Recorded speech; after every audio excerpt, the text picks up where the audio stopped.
three types: x-axis, y-axis, origin.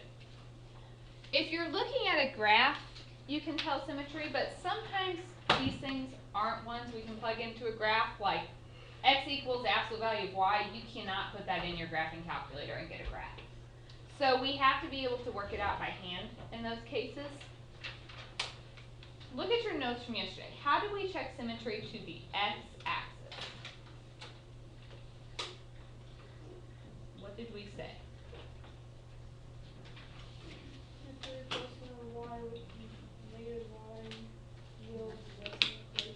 Right. Remember, if it's symmetric to the x-axis, that means when you graph it, it's a mirror image over the x-axis. So something like this would work. And basically for one x value, you have both a positive and negative y that correspond to it. So to check the x-axis, we are going to replace our y with a negative y. If you take the absolute value of negative y, what do you get?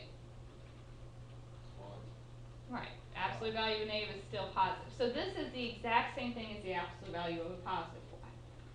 If you make your y negative and you get the same equation back, then that means it is symmetric to the x-axis. Okay, so to check the x, you make your y negative. If it simplifies to the original equation, it's a yes. To check the y-axis, what are we going to do?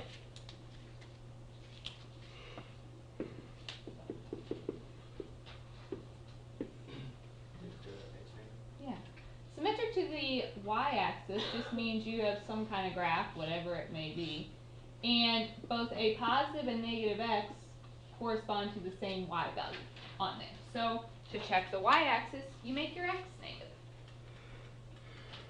Is there any way to turn that into the original equation? No, so this one's a no. I make my x negative, it is different from my original equation, so it's a no. How do you check origin? Make them both negative. So, to check my origin, I'm going to make my x a negative and my y a negative. Now I know the negative on my y could go away because it's an absolute value, but does that turn it into the original? So this one is also a no. It is possible for an equation to have no symmetry. You might get 3 no's. You might get 3 yeses. Or you might have 1 yes and 2 no's. You will never have 2 yeses and 1 no. Either none of them work, one of them works, or all 3 work. Okay. So let's check B. So to do my x-axis, what do? Make your y negative. Does that turn back into my original? No. Can't do anything about that negative, so that's a no. Y-axis, you make your x negative. If x is negative, it's inside an absolute value, so that would make it drop. Does that turn back into my original?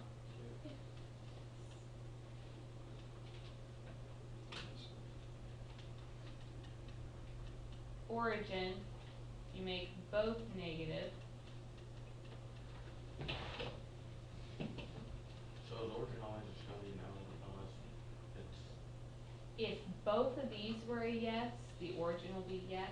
If one of those comes out to be a no, the origin will be a no. So do we really have to worry about homework for origin?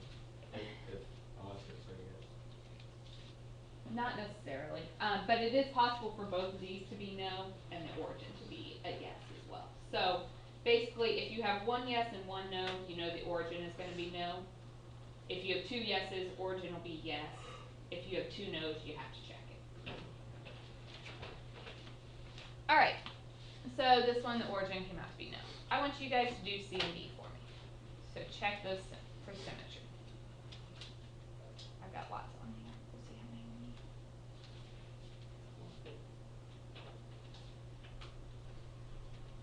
So C, if I check the X,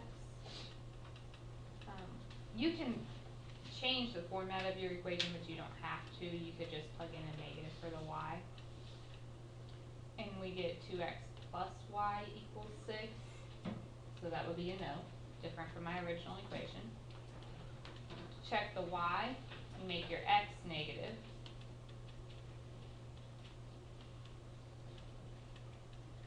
So I get negative 2x minus y equals 6. And once again, that's a no because it's not my original equation. To check the origin, you make them both negative. So you just do the opposite. Like if it's Yep, for opposite y, then variable. you do the x. So I get a negative 2x plus y equals 6. And so that one is also a no. Now, one thing I want to mention on the origin, if this had instead been equal to 0, you could have turned this back into the original equation by taking everything times negative 1. So check to see if I just multiply both sides by negative 1, does that turn it back into the original? Okay. Are we all right with C?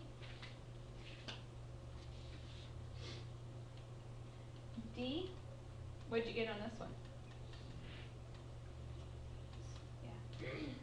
For x-axis, if you make the y negative, when you square a negative, it becomes positive. So this one's a yes.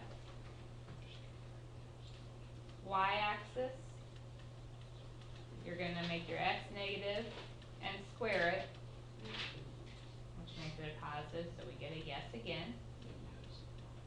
And we know if we have two yeses, the origin will be yes. But if you wanted to work it out, you just make both variables negative.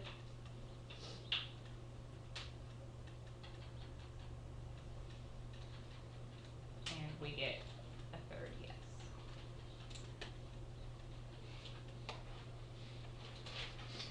Do we need additional examples?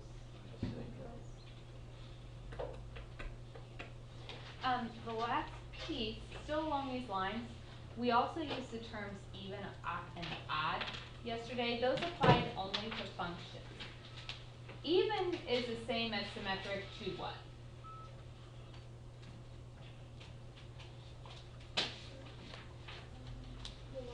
Y-axis.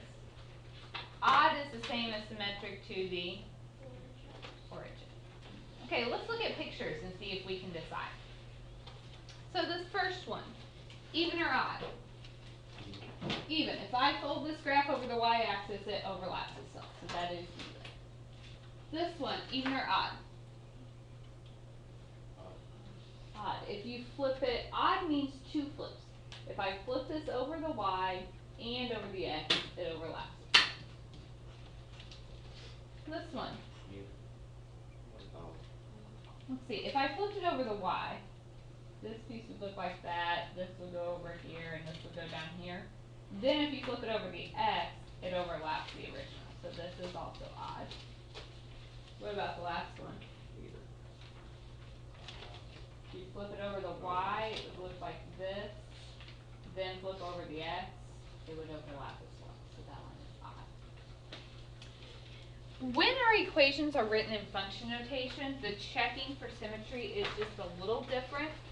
So I want to look at an example of that, and then we'll be done. All right, we are going to decide even or odd. So we're going to do it by hand, and we'll also talk about how to do it on the graph. Even is the same as symmetric to the y. So you could, if you wanted, change your f of x to a y and do your symmetry the same as the other one. Please make sure you're paying attention right now. We also, I told you yesterday, even means symmetric to the y, and what that said is that f of x is equal to f of negative x. If it's symmetric to the y-axis, you make your x negative and you get back the original. What we can do is plug in a negative for our x and see if we get the original back. If we do, it's even. We said odd means when you make your x negative, it makes your y negative. So if you plug in a negative for your x, you get the opposite of what you originally started with. So if it's written in function notation, a faster way of checking symmetry is to leave it in function notation and find your f of negative x. If you get the same thing back, it's even. If you get the exact opposite, it is odd. So if I plug in a negative for my x, negative squared is positive, I get the exact same thing back. So that means we have an even function. For b, if I plug in a negative for my x, if you take a negative to the third power, is it positive or negative? Negative. So this is negative x cubed minus 1. Okay, is that the same as what we started with? No, so it is not even. Is that the exact opposite of what I started with? The exact opposite would be a negative x cubed plus 1. So it's not the exact opposite either. So this one's neither.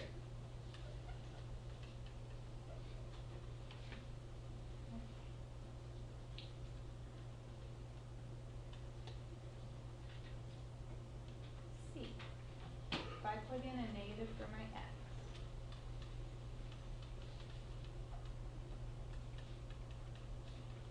a negative cubed would be negative, so this would give me a negative 5x cubed, minus a negative x would make plus x.